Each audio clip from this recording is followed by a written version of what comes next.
I was 13 years old when I went to Turnabout Ranch. I feel like it's very important for me to speak on this because I kept my mouth shut for so long. I did touch on it a couple times in different situations, but I really want to get my whole story out there and let everything just be out, because that's the thing with these places is you have no evidence. You don't have a phone there. They don't have cameras there. Like, there's no evidence of none of this. And obviously all the staff is in on it, so they're not going to snitch on each other. All you really have is the kids that are there. So a young lady, her name is Hannah, she recently spoke out because while she was there, she was sexually assaulted, and then when she reported that she was assaulted, she was punished by staff.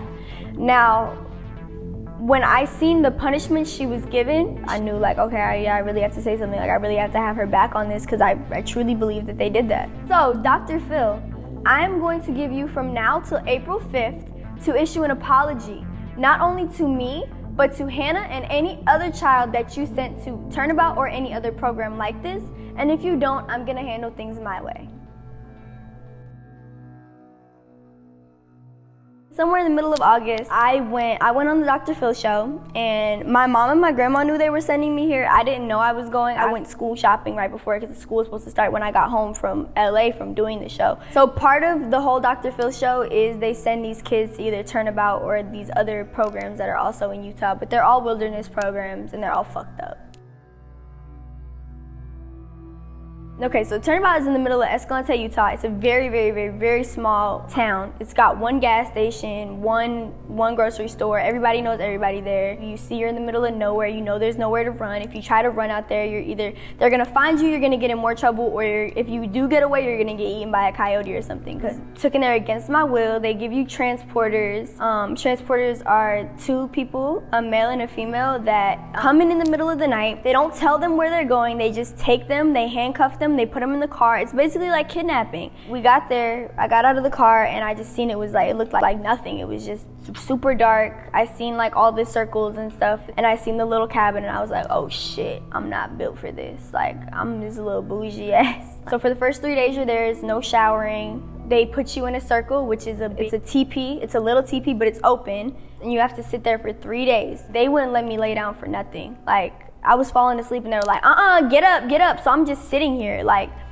this is gonna be really bad. When I seen these people have no sympathy, I was like, oh, I'm really doomed. They strip you from your whole personality. You have to act like just whoever they want you to act like. They told me, okay, these are what your chores are gonna be. I don't remember what they were, but they were like, these are what your chores are gonna be. This is what you're gonna be doing. Here's your level 1 binder. You do the same thing every day, chop wood, take care of the animals. This place is all about taking away privileges. Like, okay, yeah, the phone is a privilege, TV, like all that, but they take away like necessity privileges, like sleeping on a bed, eating good food, not being cold.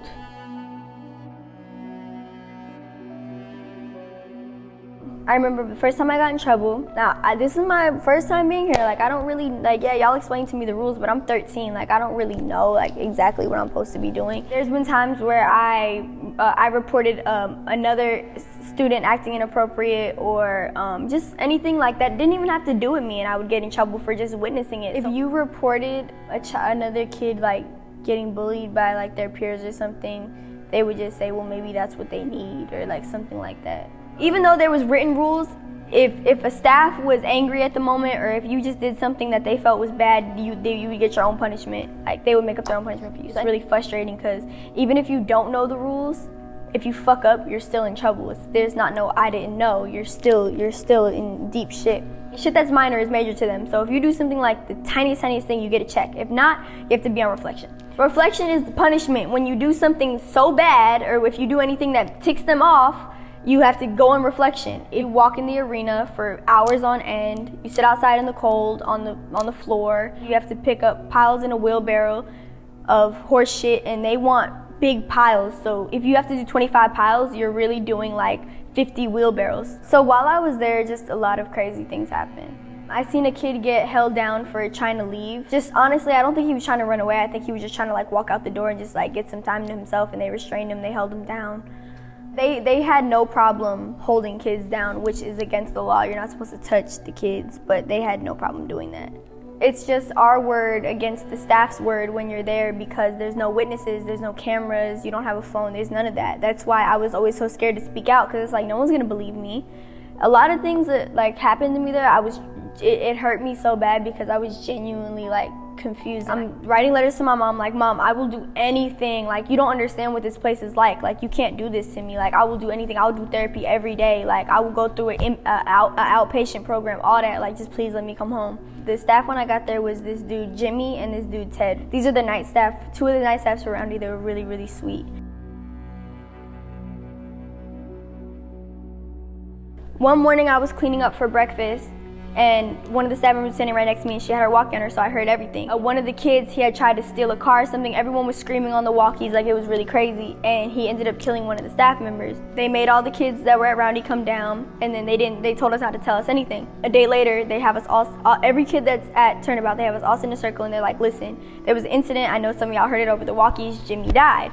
And so we're all freaking out because Jimmy was, like I said, he was one of them that was there the first day I got there. He was really sweet. Not only did Jimmy die, but one of the other staff members that was there at the time, Alicia, who was the daughter of the nurse. Alicia, she was also injured, and 2 years later she died, and she was also left disabled after being attacked by Clay. So the mother of the kid Clay who killed the staff, she was married to the brother of the president of the program, which I also believe is a conflict of interest. I don't know why they would do that.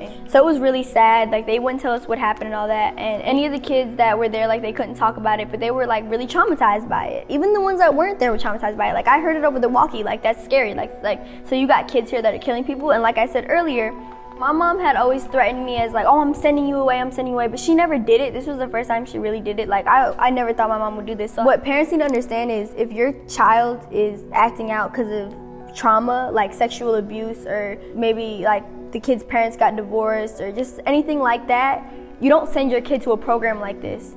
You need to send your kid to a program where they're not being punished, and it's not about, everything's not about you're in trouble, and it's just really fucked up. You're just using children to keep your ranch going, and you're not even feeding them or letting them sleep in decent conditions. Just doing things that no one would ever want done to their child, and not even like, and doing it to kids who are so helpless. And when you know that you're watching their letters, you know that they don't have any contact with their parents. So I'm not really sure why Dr. Phil still sends kids here. It really doesn't make sense. Like, are you trying to help them, or are you trying to hurt them even more? Because, I mean, we all know he's a phony as it is, but like, don't be sending kids somewhere just to make it look like you're trying to do something. There was already lawsuits before I went there. There's now many more after, but there was one as far back as 2012. Now, this place has been going since the 90s, I think. So I could just imagine like how much bad stuff has happened there. These are documented things that have happened, and just the abuse, the malnourishing, physical abuse, mental abuse, all that, and this place is still up and running. It just doesn't make sense. How could you not know about the murder? It was on national news. How could you not know about that?